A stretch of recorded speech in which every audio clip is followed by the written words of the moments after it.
រឿងបិសាចភ្នែក6និពន្ធដោយអៀមទឹកសីហាពៅស្រីលក្ខគោរពដោយជូជីនិតតឡានិងសុភី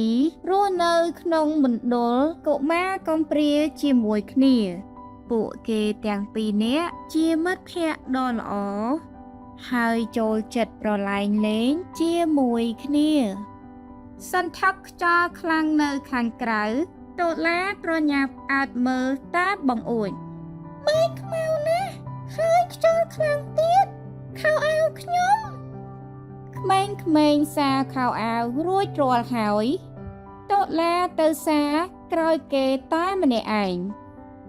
តូឡាខំសាខោអាវឲ្យលឿនព្រោះខ្លាចភ្លៀងធ្លាក់មកងាវសំឡេងចេញពីគុម្ពផ្កាតូឡាភ្ញាក់ព្រឺតហើយខំអើតមើលឃើញភ្នែកដ៏ចម្លែកមួយគូភ្លឺភ្នែក4ទៀតបានលេចឡើងបន្តបន្ទាប់គ្នាភ្នែកទាំងនោះសម្លឹងផ្លែមករកតូឡាបិសាចភ្នែក6តូឡាស្រែកហើយរត់ចេញយ៉ាងលឿនមកដល់បន្ទប់វិញភ្លាមតូឡាប្រញាប់ប្រាប់សុភីទាំងភ័យខ្លាចមានបិសាចភ្នែក6នៅកន្លែងហាលខោអាវហេតុអីក៏ឯងដូចជាមិនខ្លាចអញ្ចឹងសុភីឆ្លើយព្រោះខ្ញុំមិនឃើញវាផងហើយបើមើលឃើញខ្ញុំនឹងស្រែកឲ្យខ្លាំងវានឹងរលាយហើយតូឡាសួរមែនអត់សុភីមែនចេះខ្ញុំគាត់ប្រាប់ថាបិសាចខ្លាចការស្រែករបស់មនុស្សសុភីគេងលក់ស្កប់ស្កល់ប៉ុន្តែតុលាវិញគេងរអេះរអស់ព្រោះនាងនៅតែគិតពីបិសាចភ្នែក6រំពេចនោះតុលាភ្ញាក់ព្រឺតព្រោះនាងឮសំឡេងនឹងស្រមោលរសេមរសាមតុលាគិតក្នុងចិត្តនេះប្រកាសជាស្រមោលដៃនិងជើងរបស់បិសាចភ្នែក6ហើយវានៅក្បែរបង្អួចវាចង់ចូលក្នុងបន្ទប់នេះតុលាប្រញាប់ដាស់សុភីក្រោកឡើងបិសាចចង់ចូលក្នុងបន្ទប់យើងហើយតុលាដាស់ម្ដងហើយម្ដងទៀតទើបសុភីភ្ញាក់សុភីហួសចិត្តវាគ្រាន់តែជាដើមឈើនិងស្រមោលរបស់វាទេហើយកុំខ្លាចបើឃើញបិសាចស្រែកខ្លាំងទៅតុលាព្យាយាមបិទភ្នែកគេងនាងចង់ឲ្យមេឃភ្លឺឆាប់មួយសន្ទុះក្រោយមកតុលាក៏ថ្មិចភ្នែក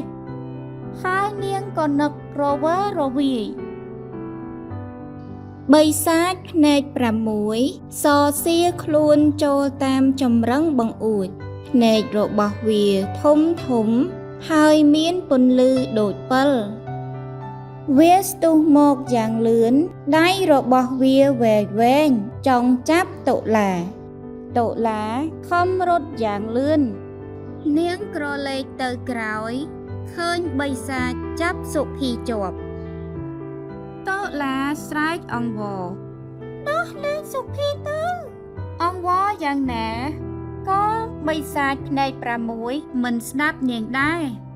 ពេលនោះតុលានឹកឃើញសម្ដីរបស់សុភីដែលបានប្រាប់នាងថាបិសាចខ្លាចការស្រែករបស់មនុស្សខ្ញុំដឹងធ្វើយ៉ាងម៉េចហើយតុលាស្រែកខ្លាំងអស់ពីពោះភ្លាមនោះបិសាចស្រាប់តែរលាយដោយសុភីប្រាប់មែនតុលាសប្បាយចិត្តណាស់នាងអាចយកឈ្នះភាពភ័យខ្លាចដោយការបង្កើតសេចក្តីក្លាហានតែបន្តិចតុលាចាប់ផ្ដើមដឹងខ្លួនថាបិសាចដែលនាងបានជួបគ្រាន់តែជាគំនិតរវើរវាយប៉ុណ្ណោះតុលាបើកភ្នែកឡើងស្រាប់តែពន្លឺភ្នែកមួយគូ កំពុងឆ្លុះនៅក្នុងភ្នែករបស់នាង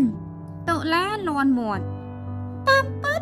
វាជាកូនឆ្មាសោះសូភីវាទាំងបីចង់ចូលក្នុងបន្ទប់យើងព្រោះពួកវាខ្លាចភ្លៀងខ្យល់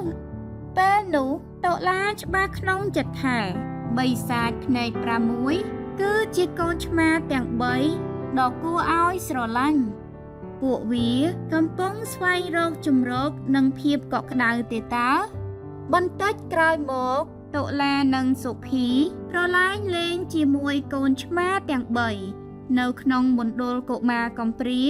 ពួកគេបានទទួលបិសាចភ្នែក6ជាសមាជិកថ្មីរបស់ពួកគេ